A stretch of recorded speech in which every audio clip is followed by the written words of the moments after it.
Kristo Jesus nga among Ginoo. Doon ay pangutana ngadto sa mga ginikanan. Sa inyong pagdalan ining bataan aron bunyagan, inyo bang isugid ang inyong pagtuo kang Hesus Kristo ingon nga inyong Dios o manuluwas o Ginoo?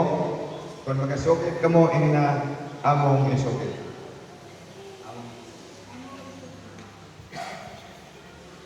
Inyo bang dawaton alang sa inyong kaugalingon o alang niining bataan ang papigsaan sa grasya sanglit kamo makasiguro man nga ang atong amahan nga langit nun nahigugma niining bataan o nagtinguha nga pinaagi siyang pag-ampo atong pag-ampo o pagka mapasalamaton kining bataa mo dako kubos sa pag-amuma sa Ginoo o magkinabuhi subay sa kabubuton o gahom sa Dios.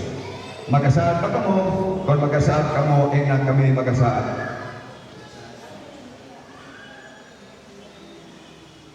Inyo ba siyang nasigon? Kung siyang udangat na sa hustong panuigon, sa pagsugid sa pagtuo, nga inyong isugid karon dinhi sa atubangan sa simbahan. Kung inyong nasigon, ing naamong nasigon. Ngadto sa Mikogos sa mga sponsor na ay mga pumatana alang kaninyo. Inyo ba isaan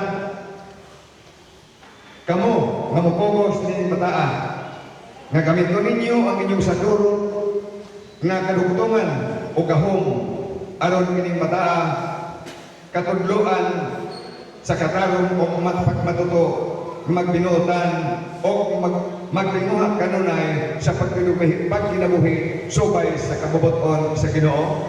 Magasaad pa kamo? Atong hinumduman nga ang pagka-sponsor dili lamang kanahimo kamo kumpare aron sa pagabot sa eleksyon daghang moboto. Kung dili na kamoy tulubagon, ang inyong tulubagon mao nga kamo man ang spiritual parents ni nga bata.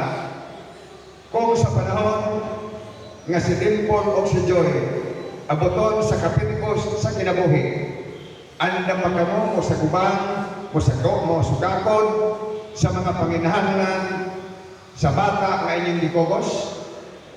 Nag-andam pa kamo. Masikon din hira ha. Tinaot nga inyo ng tumanon samtang nagkinahanglan si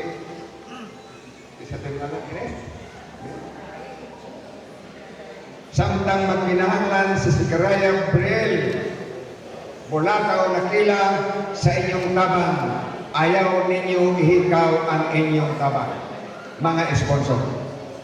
Ato sa hinumduman ang sulat sa ni Propeta Ezekiel sa Kapitulo 2, versikulo 10 nga nagaingon, sa versikulo 18 nga nagaingon, kung dili ka mo makapanumdum sa bata o dili ka mo makamando sa bata, samtang maglakaw kini sa pagkadautan, na kalimot sa pag-alagad sa Ginoo, kung dili ka mo makatabang sa pagpahimangno sa maong bata, ang iyang dugo pagapanilngon nga na sa inyong mga kamo. Andam ba kamo sa pagmatuto sa Kristohanong kinabuhi kang Briel? Andam, mag-ampok kita. O Ginoo, ito kung tindahan nga kaning imong mga anak, imong alagad, makahimo sa pagtuman sa ilang ipanaan kanimo. Ihatag usab sa mga Mikogos na ipataa ang balaan o kadasig sa pagbantay kaniya nga mahigugmaon sa pagtubo sa iyang kinabuhi.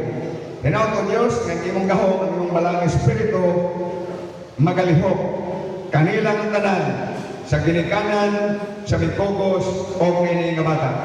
Ikaw magapanalangin kanila.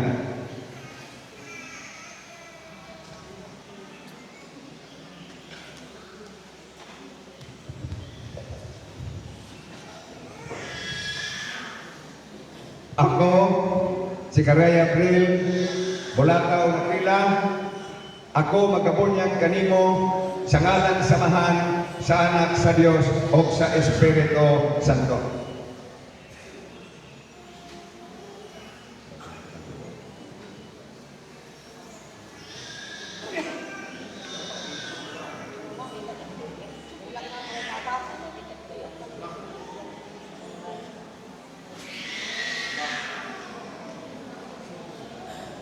Nalikalaan mo sa limawang ng Diyos ang aking ito. Ninitak na sa kapon ang sinalang ng kanimo, kini nga bata, nga among sinalang pinagis para ng bunyan, ang sakramento sa bunyan sa inyong iglesia. Nag-ampot kami kay ikaw makapaglaing ini, maghahatag kami. Ano ka nang?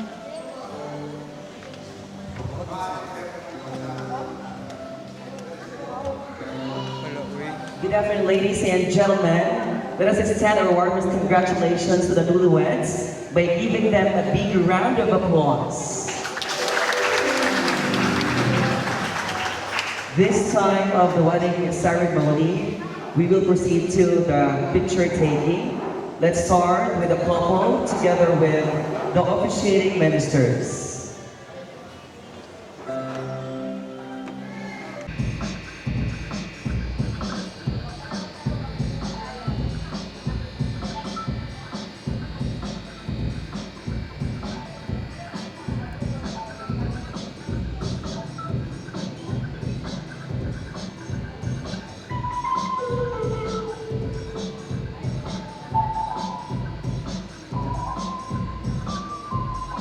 Madam, na may page kung unsa ang